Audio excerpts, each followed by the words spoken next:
Bismillahirrahmanirrahim. Very warm welcome to this another episode of Coffee Table. Climate change has come as a major phenomenon. It has changed our lifestyle. It has interfered with our personal routine. Also, it is interfering with our food security and generally security as a human being. What climate change is?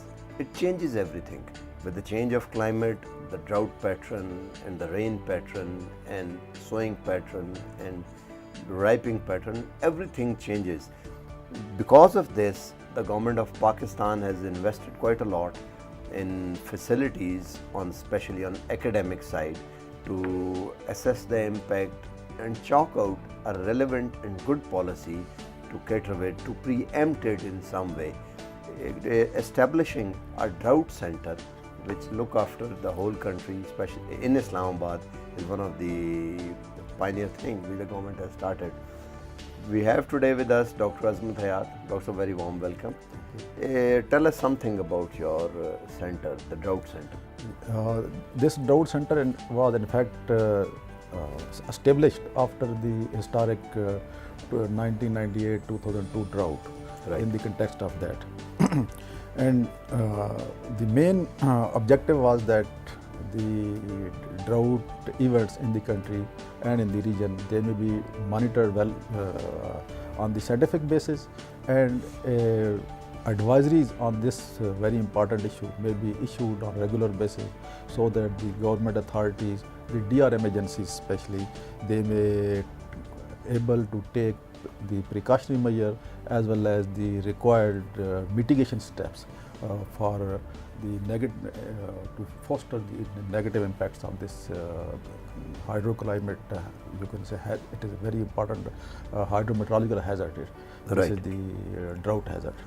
And now at this stage, all the information from the satellite, from the numerical weather prediction models, from the ground-based data, that is all being utilized, and on the basis of that, a fortnightly drought bulletin is issued on a regular basis.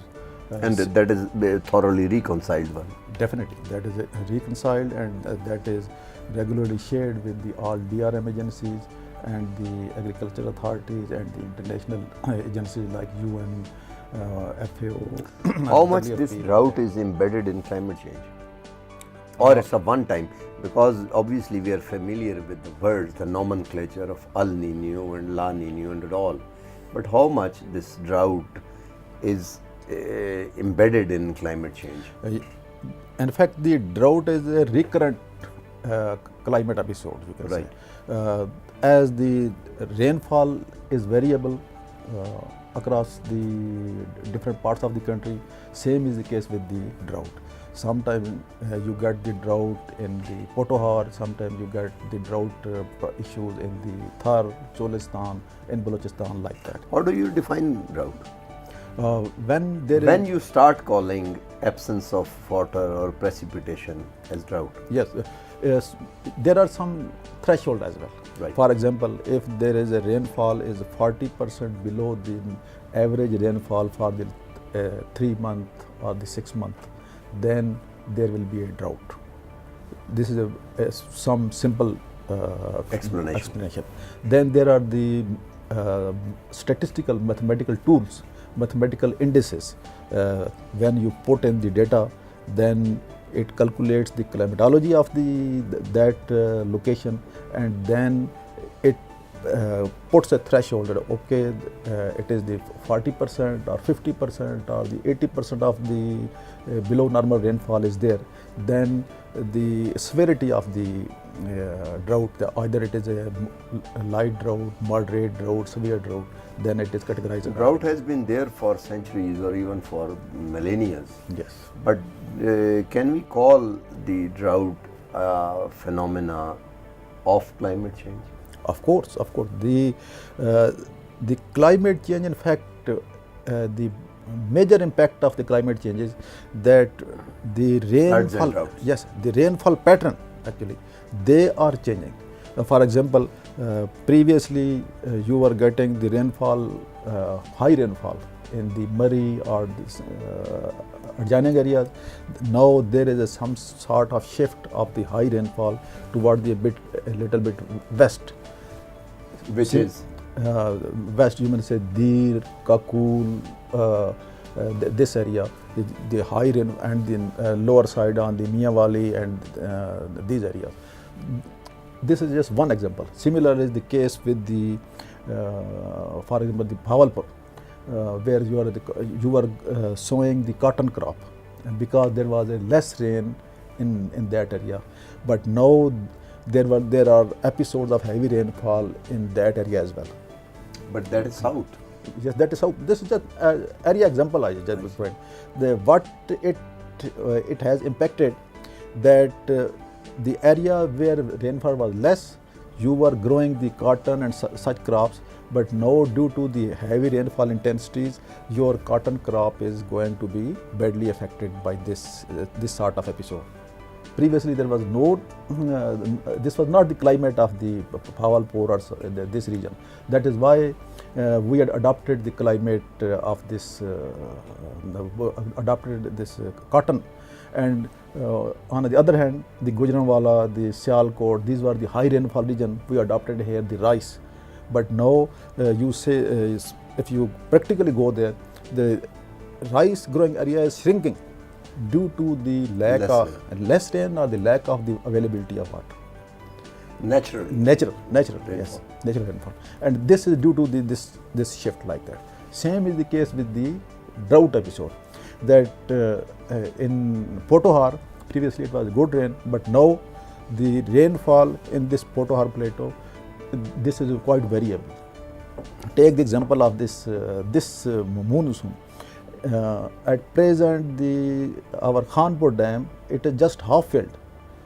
In the past and in winter this year, in February, March, we opened the gate twice to accommodate the high rainfall flow from there. This sort of the variability of the rainfall is, and this is the leading to the drought as well. That is, whenever there is a drought, then its intensity is higher. The impact of the climate change is that whenever extreme weather is there, that whatever you are getting, they are going to be more extreme, and therefore to mitigate such impacts, you need higher investment to mitigate those impacts. Right. So here we take a break, and after the break we'll continue discussion to analyze the situation. Please stay with us.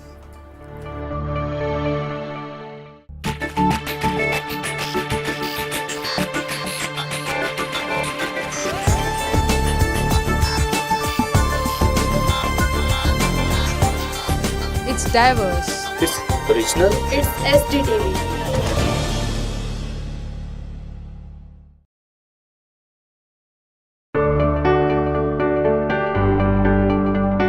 Welcome back. You were just telling there's a change of season and the pattern. So obviously it is going to affect the crop pattern as well. Of course. What is that? Now we all regularly see that there is no rain in November, December.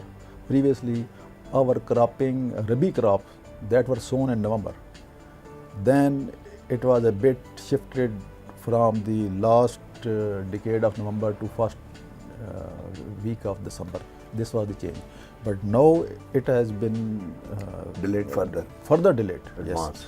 Yes. And the most appropriate time is that you sow the crop from mid-December to mid-January.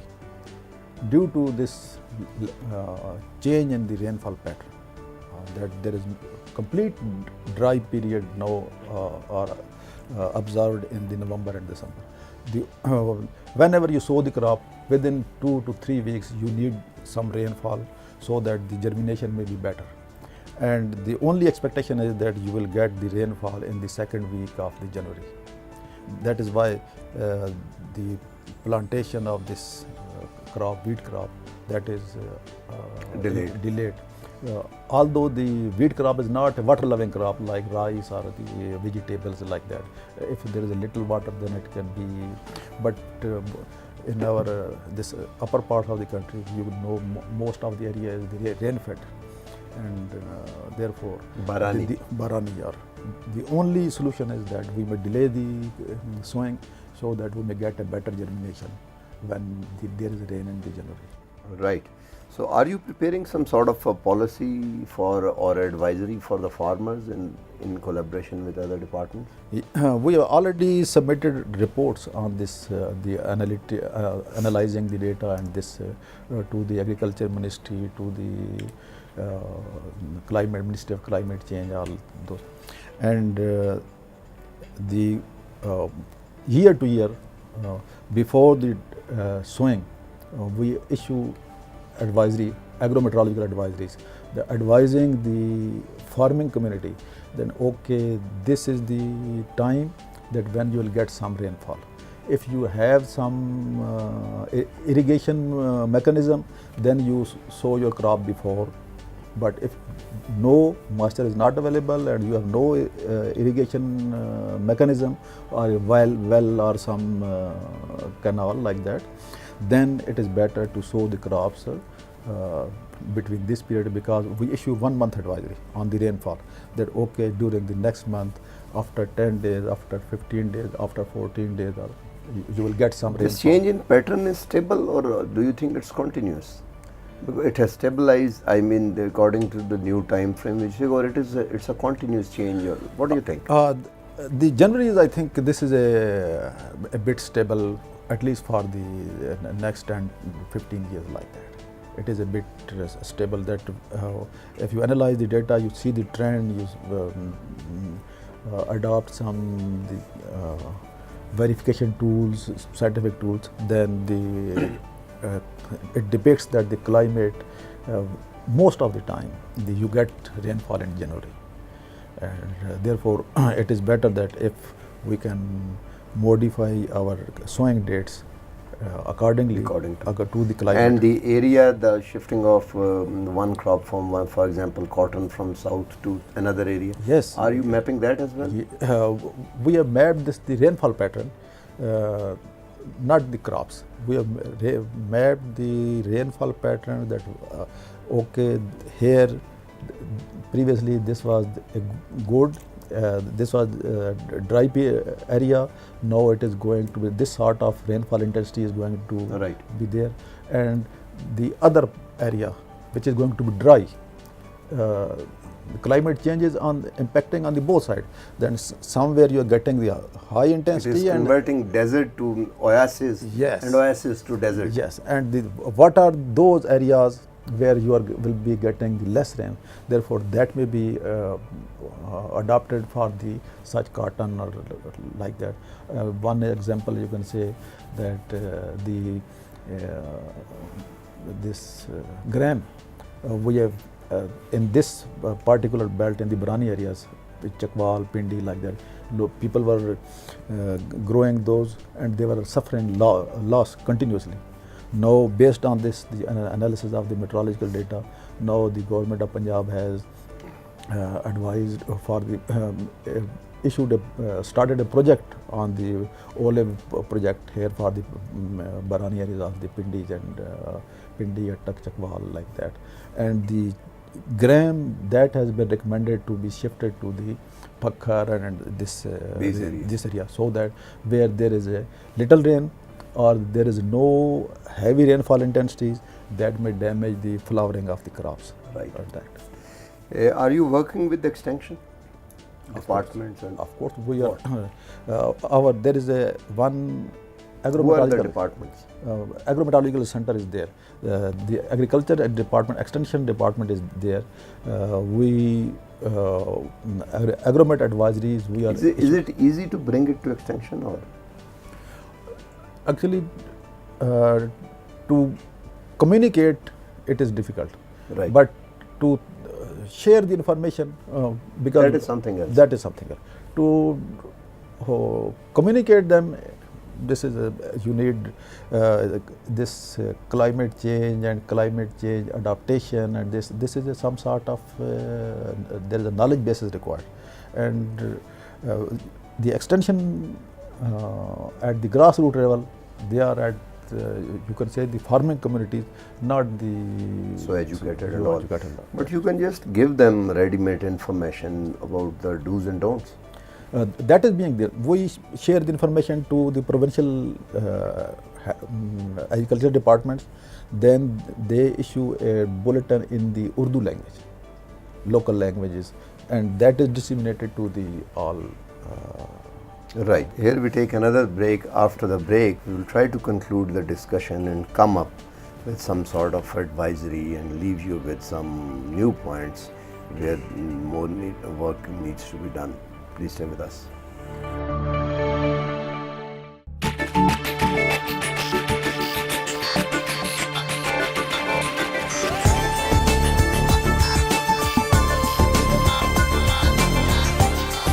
It's diverse. It's original. It's SDTV.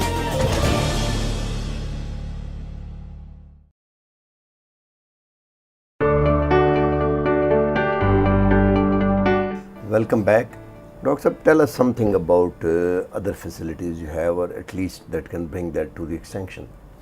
Yes, one is important directorate of PMD is the National Agromet Center. Right. That provides the analytical information for the use of the farming communities. For example, if a crop is at the heading stage or the tillering stage or flowering stage, at different stages its water requirement is different. That center, as per the state of the crop, that is the reports are collected from the Agriculture Development Bank, and that because they get fortnightly information from their field offices that okay, Chakwal crop is at this stage, at the Jamshoro crop is at this stage, and like that. And on the basis of that information, we calculate the water requirement of the various crops. We provide them the information that this how much quantitatively rainfall is expected, 10 millimeter or the 18 millimeter or 25 millimeter rainfall is expected, and the net water requirement of the crop per hectare is this. If you have the irrigation facility, you must irrigate the crop so much. If you have the 2 well or something like that, then because this will save your the effort, the economically you That will optimize. Yes, Right, yes. optimize your benefit. Do you think not doing proper footwork for climate change can bring us continuous disaster every year? This is, I think, quite even. The basic principle lies in the fact that we must realize that we are the culprit that due to which climate is changing. It should be taught in anthropology. It should be taught in anthropology, in psychology, I think. That is very important, that we must tune up ourselves that, okay, whatever step we are going to take, is it contributing toward the climate change or climate change mitigation? This concept will keep us to make the climate change, to minimize its negative impacts. And if we are not, for example, if I use the car if I use 1 liter of this gasoline, then I am contributing about the 0.25 ppm per million this CO2 in the atmosphere for every. And if my car is old and it consumes for 10 kilometer instead of 1 liter, 2 liter of the gasoline, then I am contributing double. I am contributing double.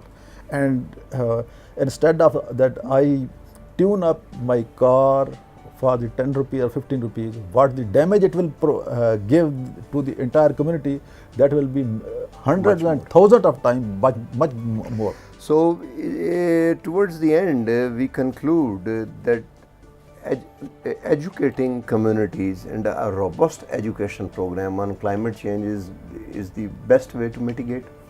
Yes, that is, you are very right, that we must link our activities to the climate change. And in quantitative term, I gave the example of this gasoline, that if a woman is sitting at the home, if he is using the match 10 times, then he is contributing instead of using the one match to the, for every step we are accountable to the climate change. Whatever the communities are the accountable to the nature, accountable to the nature, accountable to the God. God, accountable to the God, to the nature, and the nature will punish us as well if we don't In some way. if we don't understand this. Therefore, it is very important that when we educate ourselves, that whatever we are doing, how it is contributing to the climate change, Right. and what can be the best way to mitigate it. Thank you very much for coming on the program and contributing towards the education of this climate change. With this, we come to the end of the program. Next time, next guest, next topic. So please keep watching our program.